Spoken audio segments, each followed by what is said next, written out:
Hello everyone, नमस्कार। आप सभी का स्वागत है। जैसा कि आप जानते हैं, हम इंग्लिश ग्रामर में हमने स्टार्टिंग किया था टेंस से स्टार्ट किया था और टेंस में हमने प्रेजेंट प्रेजेंट टेंस को कंप्लीट करवा दिया। इसके बाद हम बात करते हैं आज पास्ट टेंस की, फिर इसके बाद हम फ्यूचर के बाद बात करेंगे। तो पास्ट हम देखते हैं आज, पास्ट आखिर होता क्या है। Okay, past. ओके, तो पास्ट टेंस की बात करें तो पास्ट में भी उसी प्रकार से उसके टाइप होंगे। जैसे हमें क्या क्या पढ़ना है पास्ट में? Indefinite, past indefinite, past continuous और पास्ट परफेक्ट और पास्ट परफेक्ट कंटिन्यूअस। ओके, इस प्रकार से हमें चार टाइप्स पढ़ना है।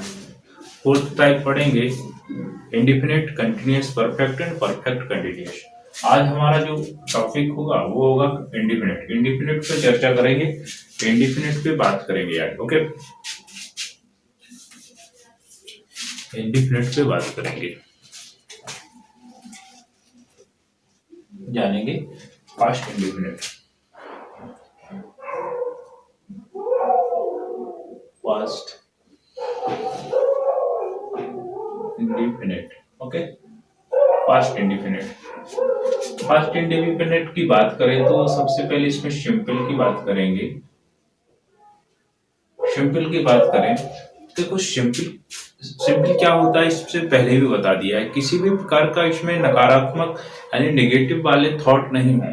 सिंपल वो होते हैं जिसमें ना ही इंट्रोगेटिव मार्क वाली बातें हों, ना ही नेगेटिव वाली बातें हों। जैसे तुमने ऐसा काम किया, तुम वहां गए, खाना खाया, पानी पिया, इस प्रकार की बातें होती हैं तो वो हमारा क्या होता है?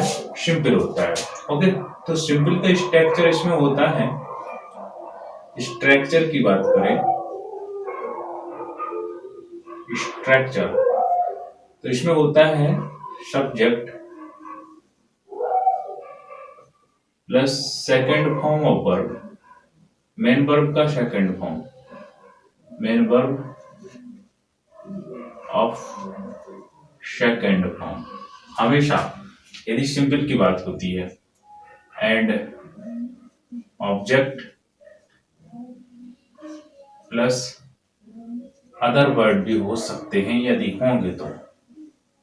ओके, हमेशा सिंपल में हमें वर्ब का सेकंड फॉर्म यूज करना है।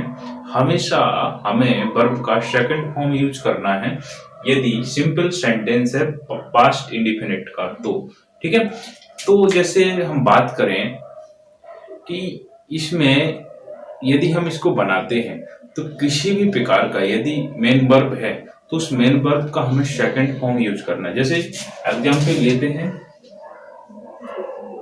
दे wrote a letter। First example है दे wrote a letter। They wrote a letter, first इसका एग्जांपल है दे wrote a letter। Okay, wrote किसका थर्ड सेकंड फॉर्म है? ये है आपका राइट का। राइट का सेकंड फॉर्म क्या होता है? रोट होता है, WROT, रोट। ओके, तो इस पे हमें यूज करना ये क्या है? ये मेन वर्ब है हमारी, मेन वर्ब। मेन वर्ब का हमें यूज करना है second form. Okay, they wrote a letter, इस प्रकार से बना सकते हैं। नेक्स्ट जैसे you went to Indore. Okay, you went to Indore, you went to Indore, you went to Indore. तो यहाँ पे जो वेंट हमने यूज किया है, ये वेंट गो का सेकंड फॉर्म है। ओके, तो यहाँ पे वेंट का यूज इसलिए किया है। तो सेकंड फॉर्म हमें हमेशा यूज करना है मेन वर्ब की यदि सिंपल सेंटेंस है पास्ट इंडिफिनिट का तब। ओके, इस प्रकार से हमारा पास्ट इंडिफिनिट हो जाता है, पास्ट इंडिफिनिट हो जाता है। इसमें और जानने की ज्यादा जरूरत नहीं है। ठीक है, अब अगली बात करें हम पास्ट इंडेफिनिट नेगेटिव की, ये सिंपल है। पास्ट इंडेफिनिट सिंपल का हमने अभी पार्ट करवा दिया। अब इसके बाद हम इंडेफिनिट नेगेटिव की बात करें। सिंपल के बाद हम बात करें नेगेटिव की, इंडेफिनिट नेगेटिव। अभी हुआ हमारा सिंपल, हम बात करते हैं नेगेटिव की। Negative, okay. तो नेगेटिव में क्या करना है, पास्ट इंडेफिनिट का नेगेटिव बनाते समय हमें बहुत सी बातों को ध्यान में रखना है। सबसे पहले ये ध्यान देना है कि इसमें हेल्पिंग वर्ब के रूप में किसका यूज करना है। हमेशा चाहे वो सिंगुलर नंबर हो या प्लूरल नंबर हो, इन दोनों के साथ में हमें डिड का यूज करना है। हेल्पिंग वर्ब के रूप में डिड का यूज करना है। तो यहां लिख सकते हैं हेल्पिंग वर्ब होगी डिड। नेगेटिव की बात कर रहा हूं, हेल्पिंग वर्ब के रूप में डिड का यूज करना है। जब नेगेटिव है तो नॉट का यूज करना है, ओके। नॉट का यूज करना है, नेगेटिव है। जब हम पास्ट इंडेफिनिट का नेगेटिव बनाते हैं तो हमारा वर्ब का जो सेकंड फॉर्म सिंपल में लगता था, इसमें वर्ब का फर्स्ट फॉर्म यूज होगा यदि नेगेटिव बनाते हैं तो, ओके। यहाँ पे हेल्पिंग वर्ब, मेन वर्ब का यूज करना है हमेशा फर्स्ट फॉर्म। सिंपल में हम करते थे सेकंड फॉर्म, सिंपल में हम यूज करते थे सेकंड फॉर्म, लेकिन इसमें हमें यूज करना है फर्स्ट फॉर्म यदि हम नेगेटिव बनाते हैं, ओके। इस प्रकार से हम बनाते हैं, ये है। अब इसका स्ट्रक्चर की बात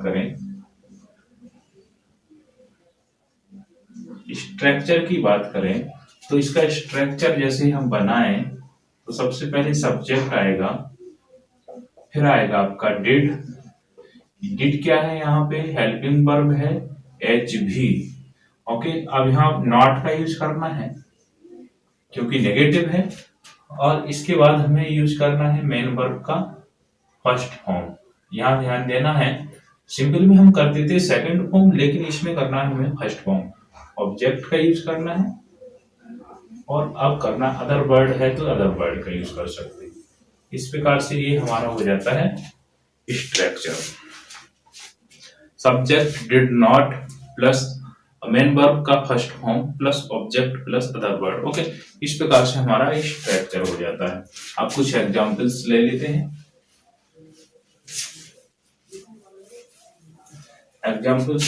हैं।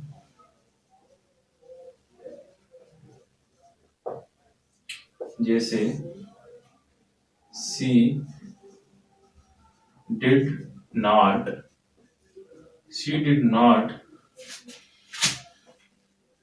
buy, she did not buy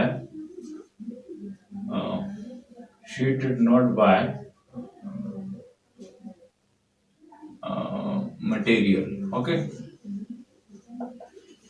She did not buy material, okay. Domestic material बोल सकते हैं कुछ। She did not buy domestic material, okay. इस प्रकार से बना सकते हैं। नेक्स्ट जैसे देखें, they did not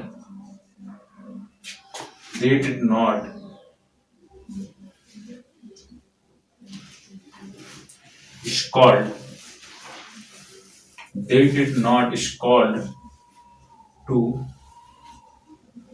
his son, okay. They did not scold to his son, okay. They did not scold to his son. Scold means होता है डांटना। वे अपने बच्चे को नहीं डांटा, उन्होंने अपने बच्चे को नहीं डांटा, ओके। इस प्रकार से हमें बात करना है इसके बारे में, ओके। ऐसा हो जाता है। और भी ले लेते हैं, we did not ring bell. We did not ring a bell. Ring a bell, okay. Ring a bell. We did not ring a bell. Okay, इस प्रकार से हमारा ए नेगेटिव भी हो जाता है। ओके, अब इसके बाद हम इंट्रोगेटिव की बात करेंगे। इंट्रोगेटिव की बात करेंगे।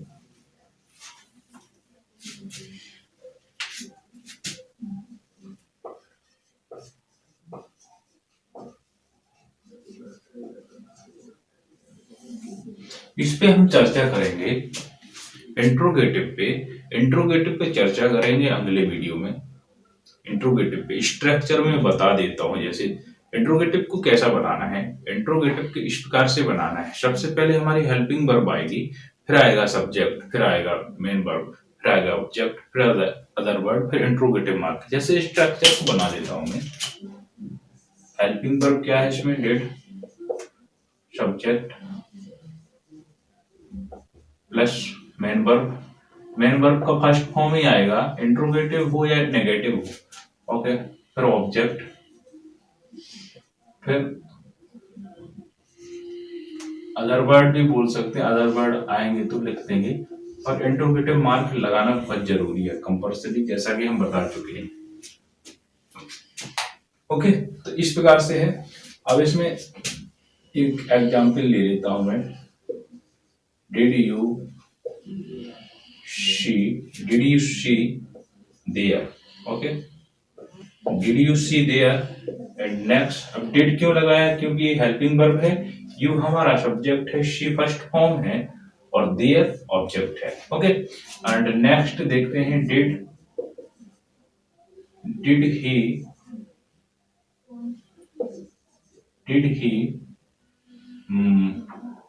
he beat